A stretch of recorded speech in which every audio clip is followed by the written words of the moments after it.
Hey third grade, welcome to Social Studies, and I hope you're having a good Thursday. Today, we're going to continue with what we were talking about last Thursday and Friday, and we're going to talk about local government. Here are some of the questions we're going to answer today. Question number 1. What is local government? What does it mean? Question number 2. What does my local government do, and why does it matter to me? Next, we're going to talk about some positive things about local government. What are some of its benefits? And then, what are some things that local government might not be good at? And what are some disadvantages of having it? Then, I'll take you outside and I'll show you what your local government really looks like with your own eyes. So let's take a look at our first question. What is local government? Let's use the same strategy we used yesterday. Break the words apart. So when we start with the word local, we find out that local just means things that happen in a close area around us. The formal definition of the word government means a group of people that have the power to rule in a place according to the law. But I found another definition which I like better. And that definition is, government is the things we do together. Government does the things that would be too expensive, too difficult, or take too much time to do alone. So when someone is talking about local government, they're talking about a village, a town, a city, or a county.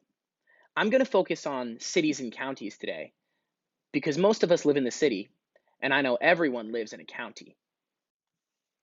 The city that most of us live in is called Syracuse.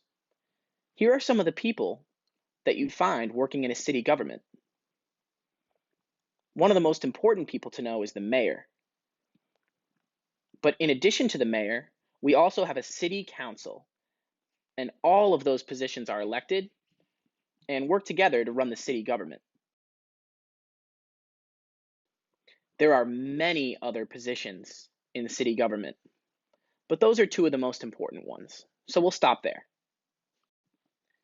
Next, on to county. The county that we live in is called Onondaga County. And within a county government, the person in charge is called the county executive. Again, there are a lot more positions, but we'll stick to that one. So because the city and the county are in charge of similar areas, it means they have to communicate and work together. So they're not doing the same thing and wasting time, and so they're not fighting over power. So why should you care? What does local government actually do? So let's start with the really important stuff. Counties and cities are both in charge of planning, building, and paying for roads that we drive on every day. And if there ever becomes a problem like a pothole or there's a dangerous part in the road, they're in charge of fixing it. I mean, who can afford to pay to build their own road to get to school or to work? That's why the government takes care of it for us. Here's where I'm going to turn it over to a better artist than me to show you some pictures. The next thing government does is they pick up your trash and recycling right at the curb. It's a pretty convenient service, and it's probably your city or your county government who does it for you. Here's one of my favorites. Local governments also make sure that when you turn on a faucet or a sink in your house, that water actually comes out and that you can drink that water because it's clean. Counties and cities also open parks to make sure that people have free green spaces to play, to hang out, and to exercise. Local governments also help us live out the belief that knowledge should be free and that we should all have access to it. And that's why we have public libraries, places that we can go for free to get books, find music, and even find the Chronicles of Narnia if you want. And here's one that's important for you. Schools. The government runs public schools, pays for them, and provides a free place for all children to get an education. We're at a charter school, So our situation is a bit different, but even at charter schools, the government provides money to them to provide education. So governments are neither good nor bad. They're just groups of people trying to get things done. So let's talk about what some of the good things about local government might be and some of the bad things. Let's make a pros and cons list. So one of the most important pros for local governments is that your vote matters much more at the local level than at the national level.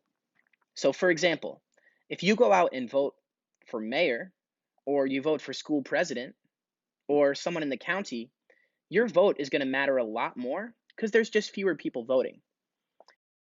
Another awesome thing about local governments is in local elections, well, it's only local people who vote. So you don't have people from thousands of miles away who have different opinions and beliefs than you voting in the same government. It's just people who live close, like your neighbors.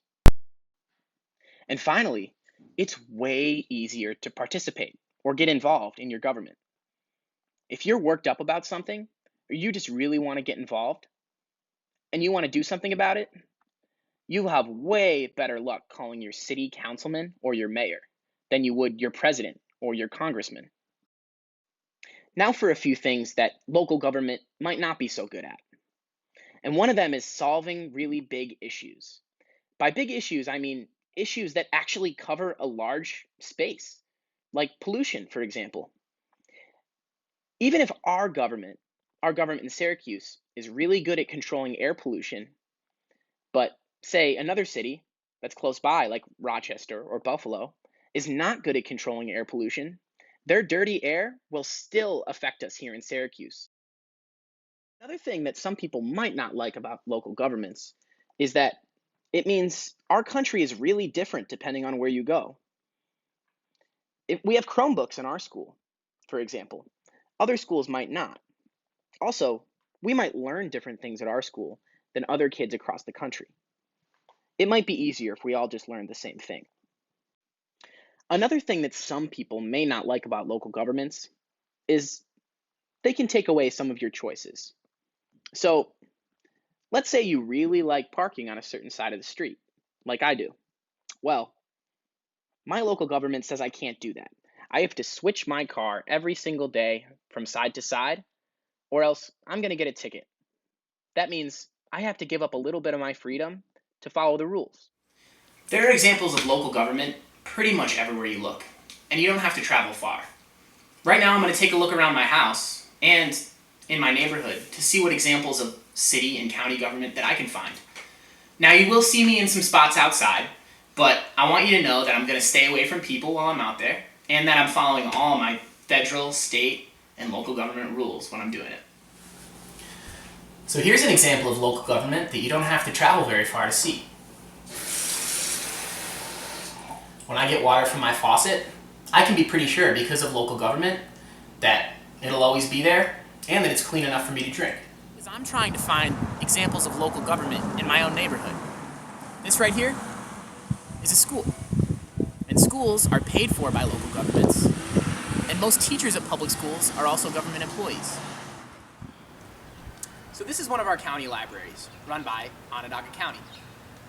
Most times, when it's open, it's closed right now, and probably for the next few weeks. You can come here, just like you can go to the Onondaga Free Library that we went on a field trip to go get books that you like and check them out, and keep them for a couple of weeks, to go get music, to play games, or to use the computer if you don't have one. And for those of you whose chore it is to take the trash out, you're pretty lucky that the city comes and picks it up at your curb, and you don't have to drag it all the way to the landfill yourself. Here's another example. If someone parked here overnight, they might get a ticket given to them by the city, which is local government. And this is a city park. Plenty of things you could do in a city park. They have fields over in that direction, they have basketball courts, they have playgrounds. It's a great place for families or people without yards to get out and take a walk or a hike, or just to sightsee. So I hope you enjoyed the tour, and I really hope you learned something new about cities, counties, and other kinds of local government. Let's meet here tomorrow for our final class of the week. Bye, guys.